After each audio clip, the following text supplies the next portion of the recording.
लाल चंदन का जो जल होता है, ये व्यक्ति के जीवन में जो धन कहीं रुक गया, अटक गया, नहीं दे रहा, बेलपत्री के वृक्ष के नीचे, जड़ के नीचे सिंचन करने से वो प्राप्त होता है। अथर्ववेद में छंदो ज्ञान उपनिषद में, दोनों में, अथर्ववेद में भी वर्णन है और महाराज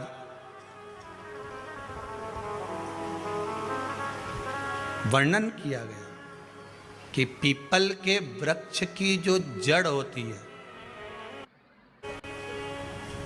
बेलपत्री के वृक्ष की जो जड़ होती है,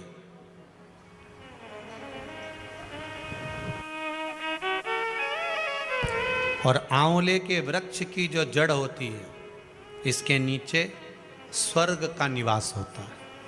किसका निवास है? स्वर्ग का निवास।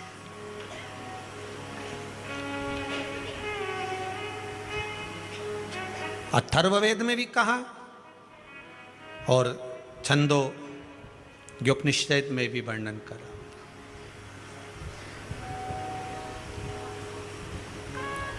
एक पीपल, एक बेलपत्र, एक आंवला, इनके जो जड़ है, वो जड़ के नीचे स्वर्ग का निवास। ये जहां लगे,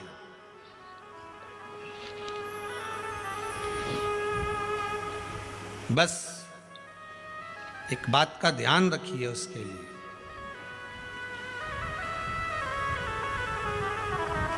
कि जहां पर ये वृक्ष होता है और उस वृक्ष के नीचे बैठकर हम जब किस जल का सिंचन कर रहे हैं, जैसे अभी आपको कहा था कि जल में अगर लाल चंदन मिला हो और आप बेलपत्री के जड़ में सिंचन कर रहे हैं तो लक्ष्मी की आवक बढ़ेगी। ना अटक गया, नहीं आ रहा, आएगा।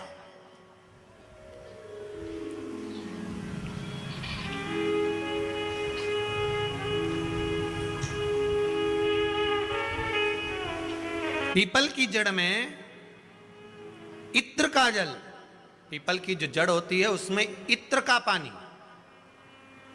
थोड़ा सा जल, उसमें थोड़ा सा इत्र का भाग हो महाराज, और आप भगवान पीपल देव, पिपलेश्वर महादेव का स्मरण कर कर पीपल की जड़ में अगर जल चढ़ा रहे हैं और मान लो शरीर में कोई कष्ट हो गया है, शरीर में कोई रोग हो गया है, कोई मालूम पड़े ये हाथ 4 दिन से दुख रहा है, या 4 दिन से ये नस दब गई है, या ये कमर दब रही है, तो आप 2-4 दिन कर देखो। कलश के अंदर जल, जल में इत्र का थोड़ा सा भाग, पीपल की जड़ के नीचे आप उसका सिंचन करिए पिपलेश्वर महादेव के नाम से।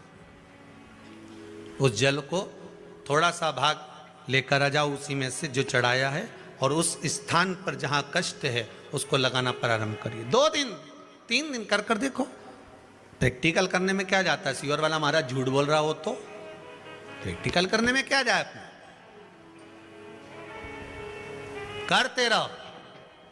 जिन जिन ने प्रैक्टिकल करे उनका रिजल्ट यहां सामने है, जिन जिन ने करे। और अभी और पत्र रह गए पढ़ने के लिए, हो अभी कहीं का भजन आएगा जब देख लेंगे। करते रहो। तीसरा महाराज, आंवले के वृक्ष की जड़।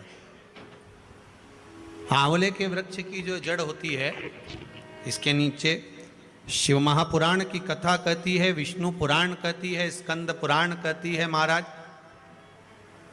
कि भगवान नारायण स्वयं इस जड़ के नीचे अपना विश्राम करते हैं महाराज, इस जड़ के नीचे। प्रयास करा करो, 1 चुटकी हल्दी, कितनी? मात्र 1 चुटकी हल्दी, आंवले के वृक्ष के नीचे भगवान हरि हर महादेव, कौन से महादेव हैं? हरि हर महादेव के नाम से रखकर उस पर पूर्व मुख कर कर, पूर्व की ओर मुख कर कर जल समर्पित करना प्रारंभ कर दीजिए। आप अगर प्रयास करेंगे शुक्रवार की शुक्रवार करें या नवमी की नवमी करें, अष्टमी की अष्टमी करें, प्रदोष की प्रदोष कर लें, सोमवार की सोमवार कर लें, तो आंवले की जड़ के नीचे अगर हमने हल्दी रखकर जल का भाग समर्पित करा है पूर्वाभिमुख होकर, तो अगर व्यापार नहीं चल रहा है, एक हफ्ता हो गया बैठे हुए हो, कोई ग्राहकी नहीं है, तो एक बार करो, दूसरी बार करने जाओगे तो आप अपने आप दौड़ कर जाओगे कि मेरा एक हफ्ते से व्यापार अच्छा चल रहा है। आप दूसरी बार करोगे तो आपको ये ज्ञान उपदेश ये प्राप्त हो जाएगा, अपने आप रिजल्ट सामने आएगा कि हाँ, हमने आंवले के वृक्ष के नीचे हल्दी को समर्पित करा था और उसको चढ़ाने के बाद हमने जो जल चढ़ाया है उसका फल हमको प्राप्त हुआ, उसका फल हमें मिला है।